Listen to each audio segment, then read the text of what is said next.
Welcome, everybody. It's Wyman and Bob live from T-Mobile Park here, Seattle Sports on 710, seattlesports.com on another glorious day outside. The sun is shining, the Mariners are winning, and all is right with the world. We got our buddy Rowland-Smith sitting in with us today, which is going to be an amazing show. But how do we top this? How do you kick off a show with the GM of your Seattle Mariners, your first place Seattle Mariners, your playoff bound Seattle Mariners? It's hard to top it, but we're going to do our best. We got Justin Hollander here with us. How are you, man?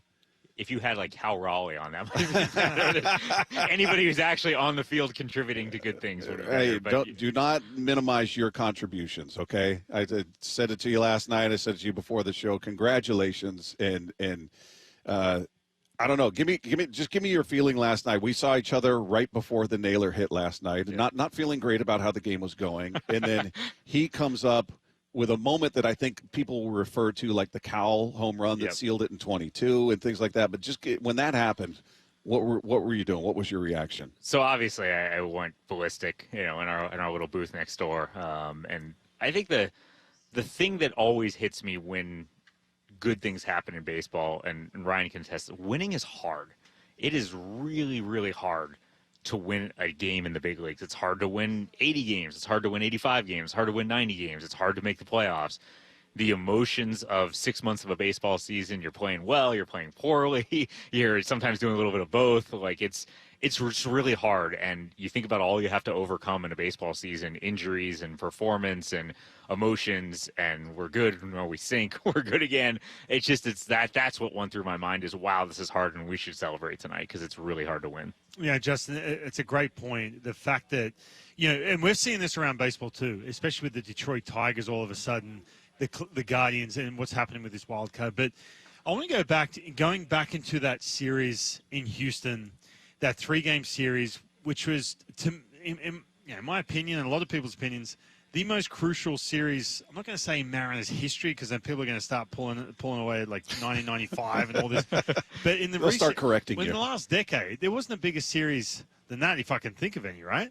I mean, do you believe in when it comes to momentum and generating some kind of momentum, or some of the little things, call it magic, whatever it is, going into a series like that?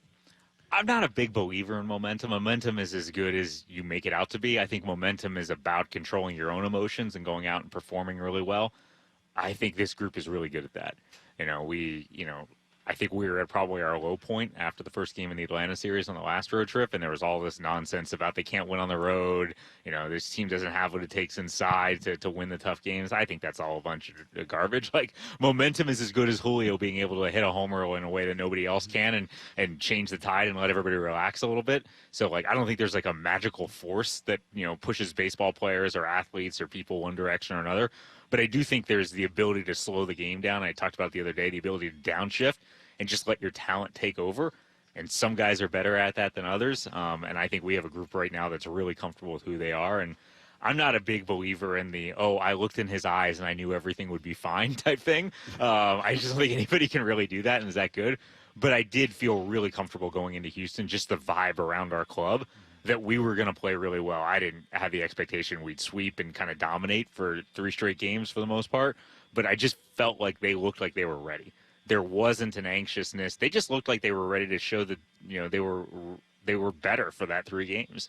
And it doesn't mean we're going to be better a week from now or 2 weeks from now, but I think it proved to our own guys that there are no giants anymore. We are one of the teams that other teams look at and be like, oh man, we got to play the Mariners this weekend, instead of us people thinking about the Mariners as like, oh man, the Mariners have to go play X team. Are they going to be okay handling it? I think that's sort of the difference between maybe this team and how we've handled things in the past, is I think that they know they're good. So maybe you don't believe in momentum, but do you believe in I'm looking at that Houston series. We were talking about all the great things that happened, and this was the key, and that was the key. To me, maybe the biggest thing happened in Julio's first at-bat. Yep. Hunter Brown, who's going to be in the finals for the final conversation about Cy Young, right? That's their ace, and we're going, oh, boy. He hits it out of the park in the first inning, and that building goes silent. To me, that was as big as anything that happened in that series and kind of set the tone and took the air out of the building. Am I overstating? No, how I big that think was? that's right. Like I don't believe in a mystical force, but I do believe in mental skills and psychology, and I think that sent a message right away that we came to play. And we have a really talented group, and I think they've known that. And after we played them in 22 in the playoffs, they had multiple members of their organization, both on the staff and the front office, say we were scared to death. Like those 3 games, we feel like were the hardest 3 games we're going to play. Like we have no doubt we're winning the World Series now that we got through this series. We didn't think we were going to get through it. So I think when you're going up against somebody who's good, that they can beat you, and I think that sent a message right away that we're ready. Back to that game and that series, Bryan Wu. Obviously, you gave an update yesterday about him. Seemed pretty positive. And that's why it's huge to get that buy round. I mean, correct me if I'm wrong about the fact that you get to that extra breathing room. But talking about Bryan Wu, and I feel like he just went on another level after that game. Yeah. What has he meant to this team? And 2 parts to this. What's he meant to this team this year? Everything he's done. First time going 6 months, a 6-month April through to September. And also, too, just an update in regards to if he's going to be okay come postseason. Yeah, sure. First of all, what he's meant to the team he's been our rock in the rotation. He and Luis all year long, and Brian's level of consistency this year, start out to go 6 innings every time out, like literally every time out for the first 5 months of the season is, we're talking about he's doing things that people haven't done since Cy Young. And that has meant a ton to us. I think somebody has put out really creative, sort of stat breakdowns on what our bullpen has done the day after Bryan pitches, because it's usually only 2 or 3 guys pitching the next day. It's usually a win. And so everybody's a little fresher. Everybody's a little more well rested. Baseball's just a different sport than the other sports, and that the starting pitcher does set the tone and control the game a lot, but he only plays once every 5 days. And so for us to have that stopper all year long, the guy who can go up and dominate whoever he's playing, and do it in a way that's really unique, does set a tone for us. It has all year. So I can't speak enough positive words about how far Bryan has come. People forget that Bryan basically had not pitched in his life a whole lot after high school. Barely pitched in college, had such a fast journey through the minor leagues that barely pitched in the minor leagues, and he's learning on the fly all the intricacies of the game at the major league level. That's really hard to do. He's very unique, and the steps forward he has taken both in the clubhouse, on the field, his preparation, his routines is just, I can't put it into words. It's unbelievable how far he's come in such a short time. In terms of an update, Bryan's probably, he's probably not going to pitch this week if I had to guess now, knowing where we are. He's definitely not pitching tomorrow. That's for sure. And then we'll take what is hopefully the bye week. We have some work to do, but take the bye week and get him ready to go pitch in the ALDS, which we anticipate him being ready for. Getting to Josh Naylor, I don't know if you're aware of this. The fans love him. Me too. I hope they're aware that I too love him. Yeah, and we were promoting you were going to join us today, and one text after another was, tell him they've got to re-sign him. He can't leave Seattle. Do not let him get out of here. I'm sure you're aware and probably have the same feeling. Do you even have a discussion like that at this time of year, or is that something you wait till the season's over? What's the mechanics of something like that? We'll wait till the season's over. I think everybody's focus is on one thing, and that's us and him. It's on trying to win the World Series this year.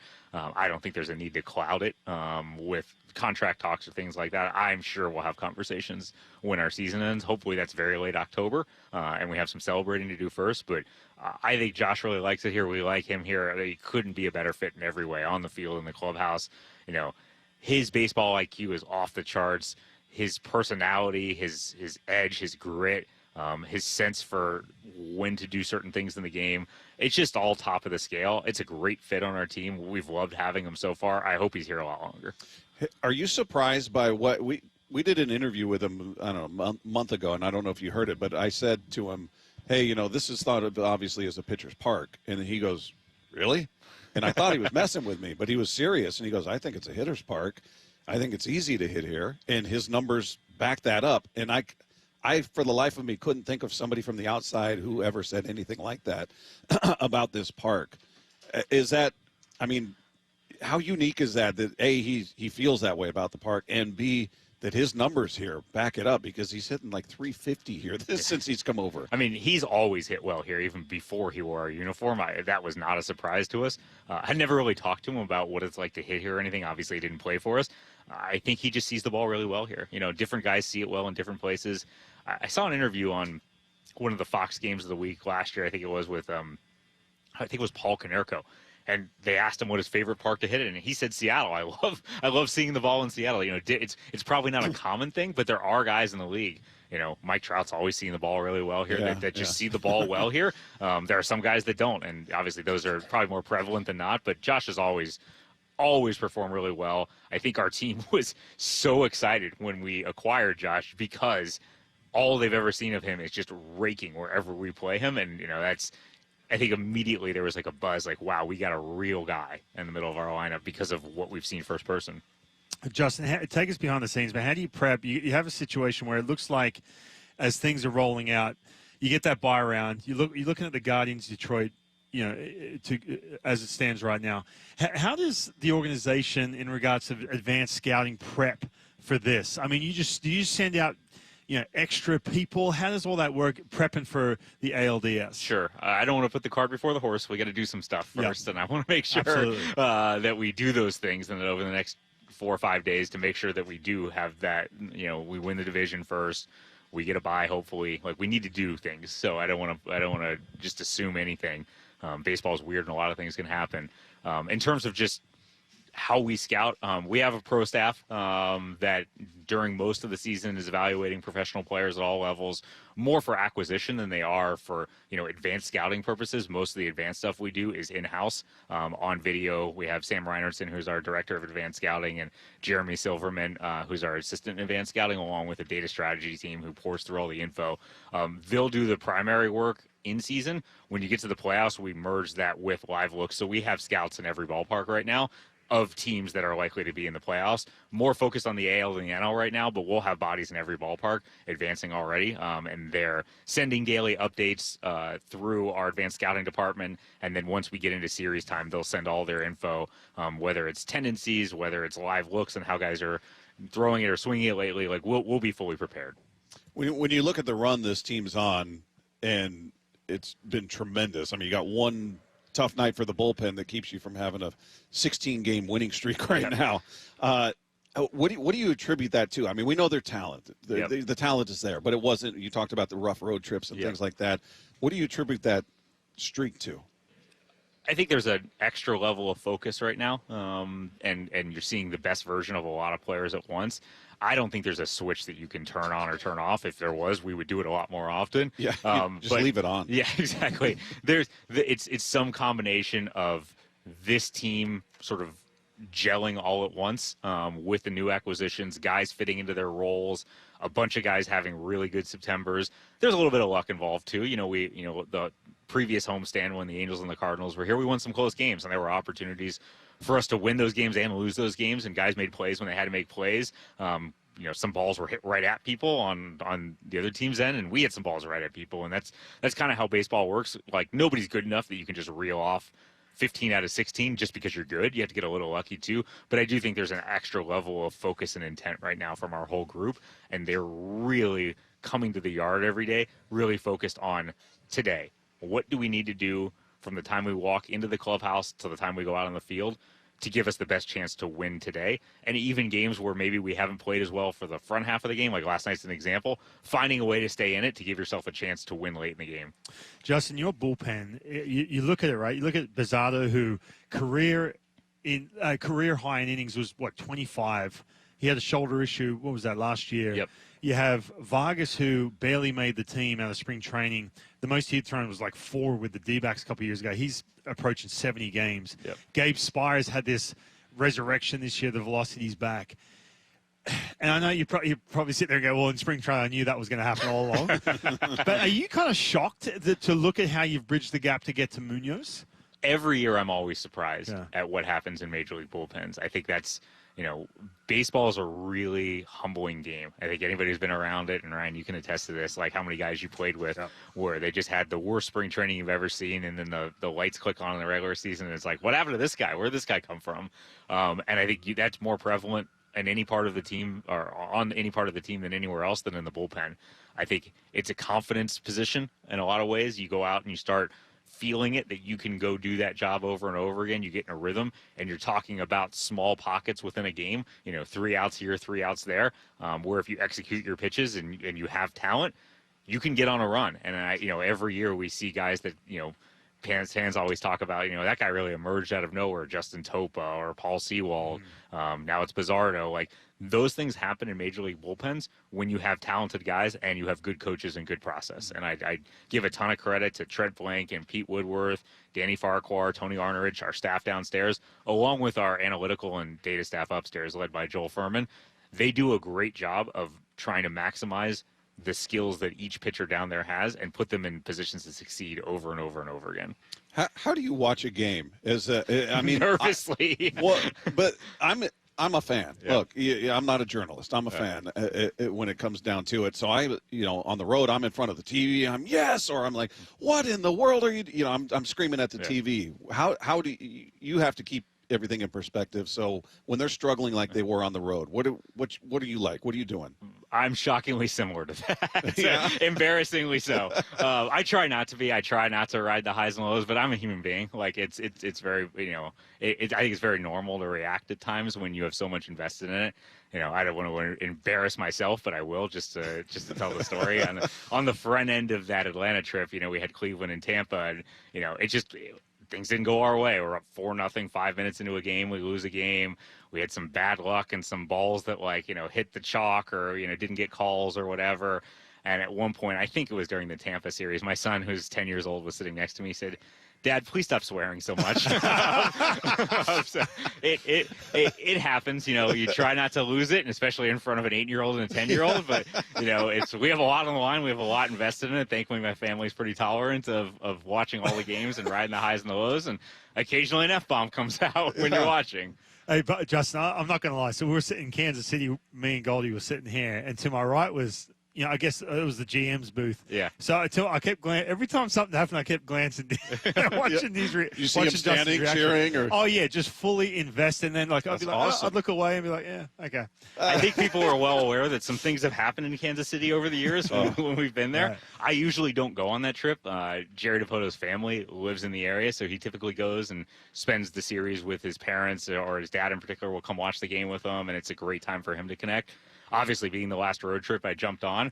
So that's it. I haven't witnessed sort of the horrors of Kauffman Stadium in a long time. And it was definitely a nail-biting series. And when good things happened, I was very excited about them. Try not to let it out that bad things are happening. We were going to lose the game at some point. I didn't think we were going to win out like the 2007 Rockies or anything. But, yeah, it's I think it's healthy to express emotions. I try not to take it out on anybody when it's happening. But, yeah, it's, I think that it's not me to sit there stoically and not cheer or not be disappointed when things don't go bad. And this is, I think, my 19th year doing this. And you just can't fake it. You can't hold it all inside and pretend to be someone you're not. I have worked with people who are that person, who are just flatline. Whatever happens, happens. We're out of control, and it's fine, and I'll just move on and shrug my shoulders. I just can't be that way. It's not. I don't feel good about it. So you will find me jumping up and down and cheering when things go well, and you'll find me, throwing my phone occasionally or getting frustrated, and you got to be who you are. Yeah, 100%. I'm wondering, for you to see what Naylor's done or what Gino does and seeing where this team is there just a personal feeling of satisfaction? Like, look, we put these deals together and look where this team is now based on those deals. Absolutely. I would love to lie and say, no, you don't think of it in those terms. But when you make big deals at the deadline, you put a little piece of your credibility and a little piece of yourself on the line, and you want them to work well. Someone asked me, you brought it up earlier, the fans really will want Josh Naylor back next year. And it's like, that's awesome. I would hate to think we acquired a player and 45 days into it, our fans are like, get this guy out of here. He's horrible.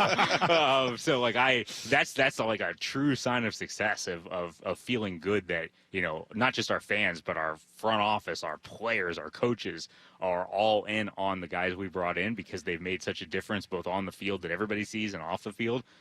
Absolutely, I'm invested in it. And anybody who says they don't look at what the players that you traded do is also lying, because everyone does it, including me. And, it's not that you root against them. You just want to know if you gave up something good that you got something good.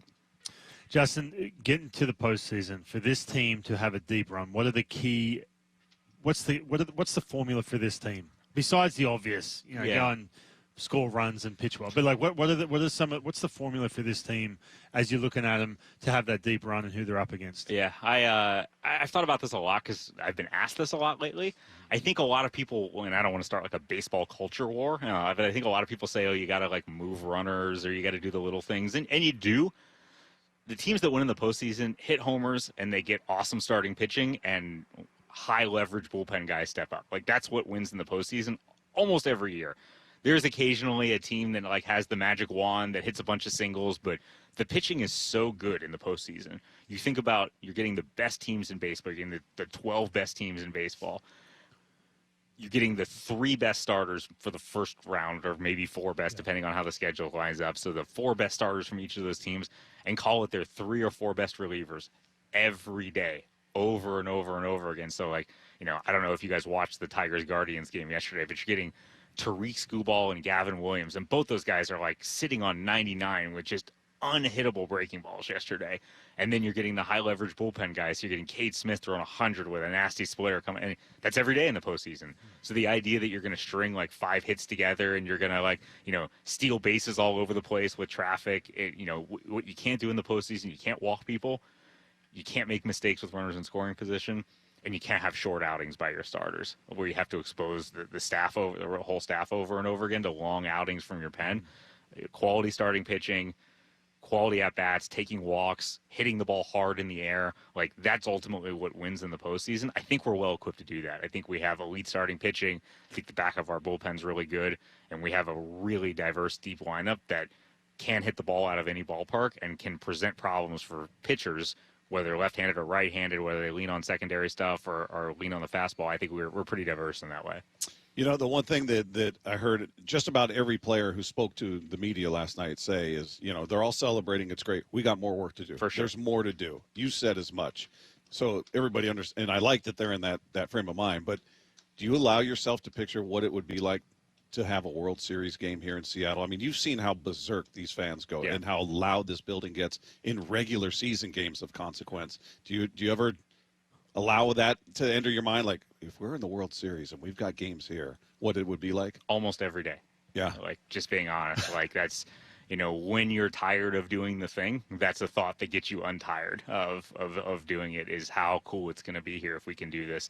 And I think this team is capable of doing it. Will it happen? I don't know. Like, I think we're talented enough to do it. We play the game the right way in a lot of ways to do it. Like, we have a lot of the components to do it. I hope that happens. I can't wait to see it. I think this place will be bonkers if it does. This city will explode. Yeah, and I think I know our fans deserve it, because they've gone a long time without seeing playoff baseball, without experiencing an LCS, and they obviously never experienced a World Series. They deserve it.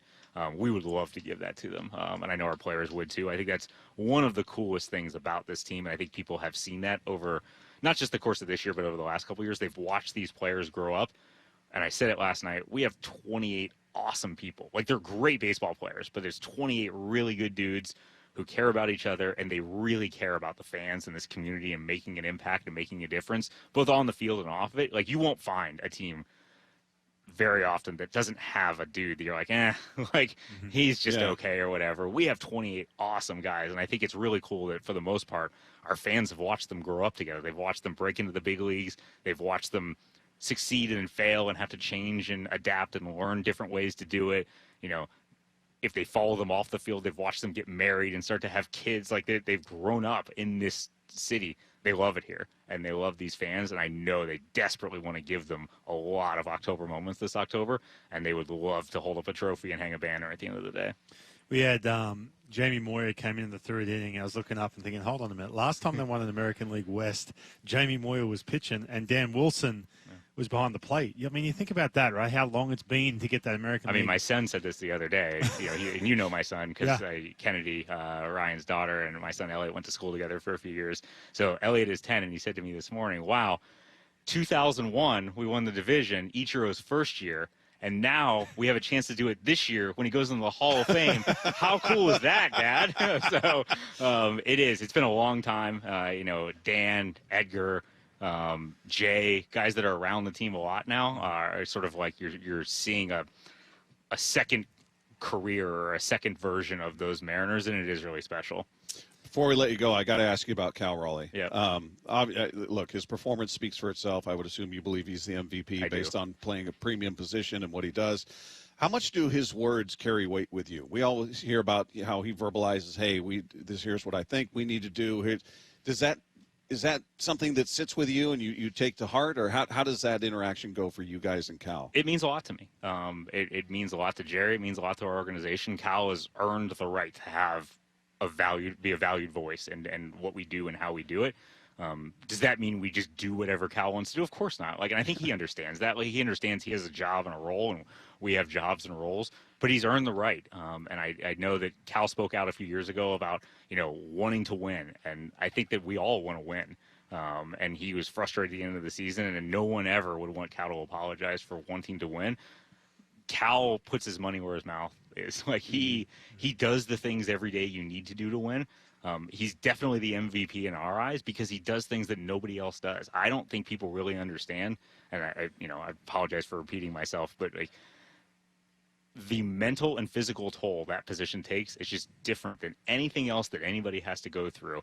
It's not just the foul tips and the squatting and the bruises and the extra things from a physical perspective that you have to go through.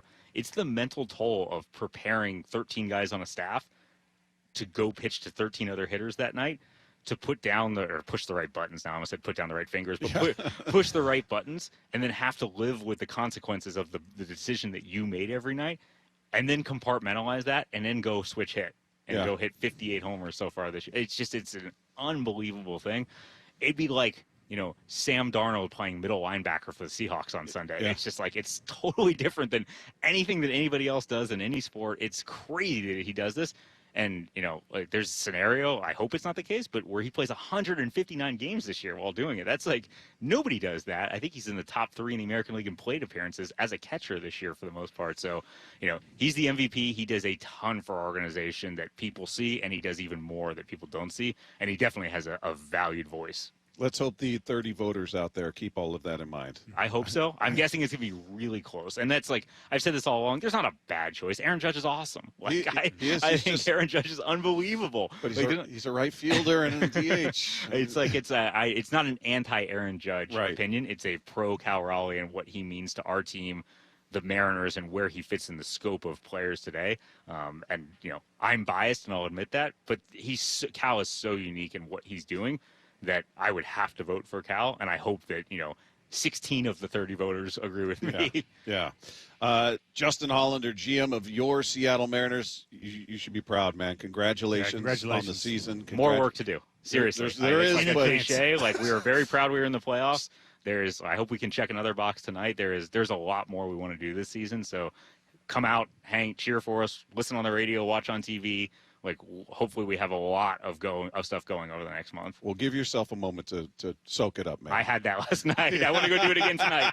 Justin, we appreciate Thanks, you, man. Guys. There you go. There he is, the GM of your Seattle Mariners, Justin Hollander.